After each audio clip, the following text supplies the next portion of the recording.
Salut tout le monde, dans la vidéo ça nous allons continuer par l'eau des doctrines des démons. Fois ça nous allons parler des caractéristiques et activités des démons.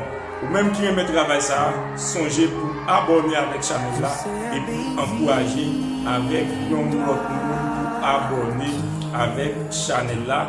Par exemple, si vous partager vidéo, par exemple, si vous commenter vidéo. Caractéristiques des démons.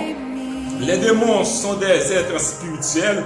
On les appelle des esprits, c'est-à-dire qu'ils ne possèdent pas de corps, de chair. Selon Matthieu chapitre 8, verset 16, et puis selon Luc 10, verset 17 et verset 20. Classification des anges. Nous joignons ensemble des anges. Ensemble des anges divisés en des anges de chi, anges non de chi. Ange de chi divisé en deux, démons confinés dans l'état permanent et démons confinés dans l'abîme temporairement.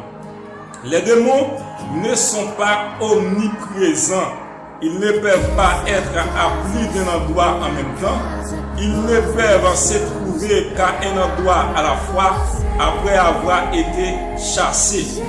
Les démons qui possédaient les deux hommes de Gadara sont allés dans les bousseaux dans chacun des cas.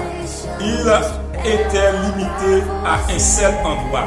Matthieu chapitre 8 verset 28 à 34, voire Acte 16 verset 16. Les démons sont intelligents mais non pas omniscients. Ils connaissaient l'identité de Jésus, Marc 1er verset 24. Il était aussi conscient de les sorts, Matthieu 8, verset 29. Paul fait référence aux doctrines des démons et Timothée 4, verset 1er.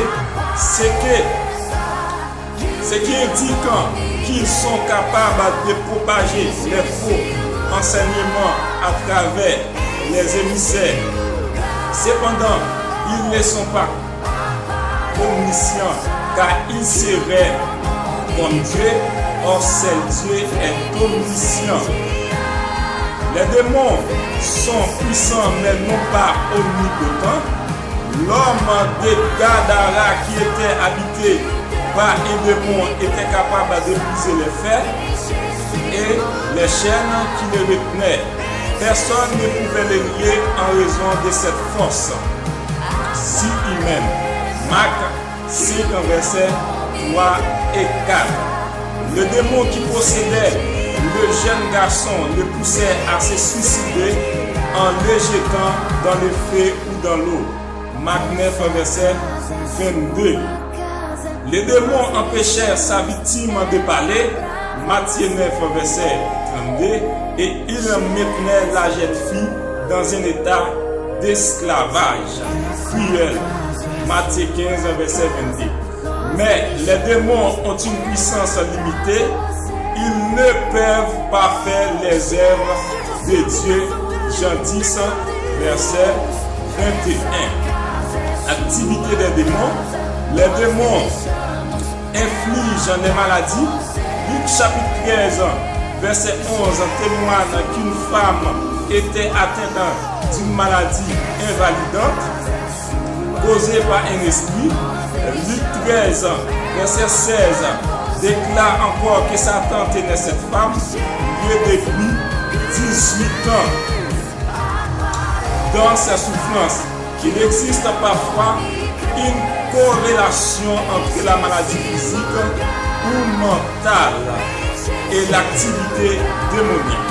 Cependant, il n'est pas toujours possible de faire la distinction et quiconque tenterait de poser un tel diagnostic devrait être extrêmement prudent. Les afflictions venant de Satan ou des démons ne peuvent se produire que si Dieu le permet, selon Job 1er verset 12, Job 2 verset 6, 3 de Corinthiens 12 verset 7 à 10. Les démons influencent l'esprit humain. Au début, Satan a trompé Ève en pervertissant la vérité et en changeant l'opinion d'Ève à propos de Dieu. Et c'est afin de l'amener à pécher. Genèse chapitre 3, verset 1er à 5. Satan et ses démons continuent d'influencer la pensée des hommes en aveuglant leur intelligence, selon 2 Corinthiens 4, verset 4. Ce passage indique que Satan entrave la capacité de penser ou de raisonner. Même si ces versets concernent les incroyants, Satan peut aussi influencer la pensée des croyants, selon 2 Corinthiens 11, verset 3. Il est capable de détourner les croyants de la simplicité à l'égard de Christ. Ainsi, Satan peut détourner les croyants d'une entière dévotion à Christ. Jacques mentionne que la sagesse terrestre est diabolique et qu'elle conduit à la jalousie et au dispute, selon Jacques chapitre 3, verset 15. La solution pour contrer l'influence démoniaque sur notre esprit, c'est d'amener toute pensée captive à l'obéissance de Christ. 2 Corinthiens 10, verset 5. Une exhortation similaire nous est donnée dans Philippiens 4, verset 6 à 8. L'esprit humain qu'il médite sur les choses. Alors l'esprit humain est en sécurité lorsque les croyants confient toutes choses à Dieu dans la prière et qu'ils méditent sur les choses qui sont vraies, honorables, justes et pures. Les démons trompent les hommes. Paul craignait que la jeune église de Thessalonique ait été poussée au péché par Satan à cause des souffrances que les persécutions les faisaient endurer, selon 1 Thessaloniciens 3, verset 5. Bien que les Thessaloniciens aient reçu l'évangile avec joie, leur espérance risquait d'être refroidie par les attaques de Satan.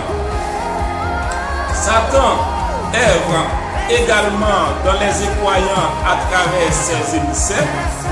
Paul fait allusion au prince de la puissance de l'air qui agit maintenant dans les fils de la rébellion. Éphésiens chapitre 2, verset 2. Le contexte indique que Satan trompe les incroyants pour qu'ils vivent selon les convoitises et les désirs de la chair et de la pensée. Matthieu chapitre 13, verset 19 indique aussi comment Satan trompe les incroyants en élevant la parole lorsqu'ils l'entendent et en corrompant les compréhensions. Les démons trompent les nations.